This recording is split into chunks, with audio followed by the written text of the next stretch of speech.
Une petite recherche de fuite dans cet appartement-là. J'ai déjà intervenu pour remplacer le tampon de baignoire, enfin le tampon qui va vers la colonne Ovan, posé Ovan.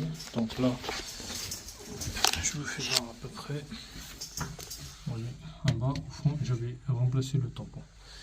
Donc là, sur ce côté-là, il y a tellement de condensation, pas de ventilation. Donc déjà, c'est un problème. Deuxième chose, le Ovan il descend directement dans le sol. Donc là, j'ai fait une vérification, il n'y a pas de problème. Là, je le garde. Là, j'ai l'impression qu'il y a un peu de l'eau au sol. Et je les garde sur les murs. Les murs, ils sont brillants. Quand les murs ils sont brillants, ça veut dire qu'il y a la forte condensation, il y a la moisissure et tout ça. J'ai vérifié en dessous de la cuve, en dessous du réservoir. Là, pour moi, il y a de la condensation aussi. Et quand je le garde à ce niveau-là, pareil. Vous voyez, avec la forte condensation et tout ça.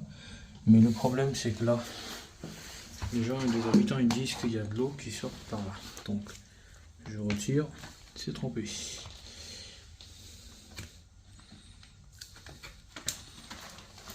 Voilà, là, il y a de l'eau.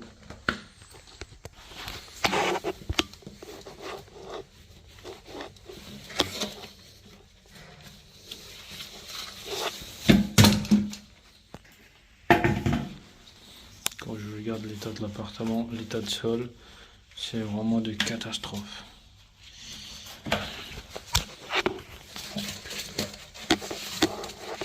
Là, ça sent très mauvais. Là, ça sent très très mauvais. Ouais. Là, j'ai encore de l'eau là. Donc, on va essayer d'arroser à côté de l'évier, on verra. Regardez les mouches, les moustiques partout là. Donc.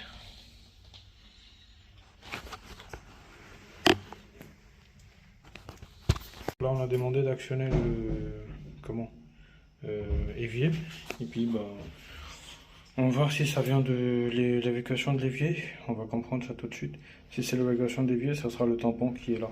Parce que là, on a double tampon. Tampon à droite et à gauche. Voilà, hop, ils ont actionné. On verra.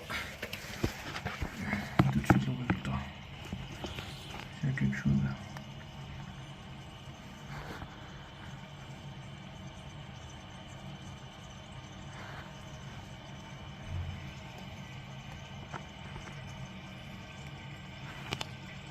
Là, j'ai l'impression que ça commence à sortir.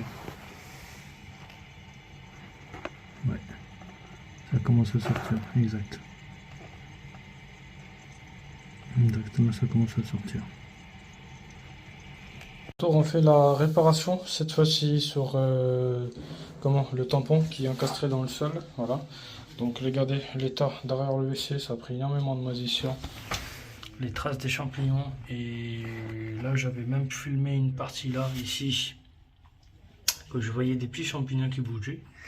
Franchement, je suis vraiment étonné donc, de ce que j'ai vu, parce que les gens ils font louer des locataires dans une situation pareille. Donc les gens aussi ils n'ont pas le choix, il y a une forte odeur d'humidité. Donc voilà, écoutez, c'est parti, on vous fait voir comment ça se passe, la réparation de fuite. Parce que c'est une partie de tampon qui est dans le mur, donc on va la remplacer.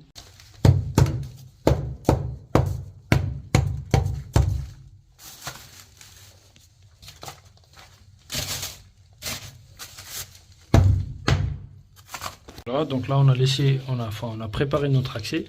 Donc tout ce qu'on a retiré, regardez, on va essayer de retirer maintenant le partie de caoutchouc. Donc ça vient là.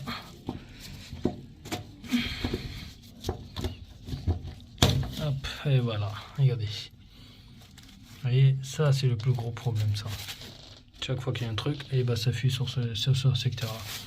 Et regardez bien à l'intérieur, il n'y a même pas de joint caoutchouc, regardez. De l'autre côté, j'ai fait le tampon, vous voyez, on veut voir. Là, sur ce côté-là, regardez ce qu'il nous reste. Il ne reste que ça, en fait. Le joint caoutchouc, il est parti où? Peut-être dans le... Peut-être dans la colonne. Regardez, il ne reste que ça, en fait. Voilà. Ici, donc, comme d'habitude, ce que je fais, là, je chauffe un manchon diamètre 100 et je mets le tampon dedans, mais il y a un autre endroit où je me suis intervenu comme ça. J'avais mis une réduction 110-100, mais par contre pour réduction ça rentrait pas comme ça. Il fallait chauffer la partie embranchement de la culotte pour foncer la réduction, parce que à l'intérieur c'est entre 106 et 107. On peut dire 107, mais c'est pas 110 à l'intérieur. Donc c'est pour ça, pour mettre même une réduction de 110, il faut chauffer à l'intérieur.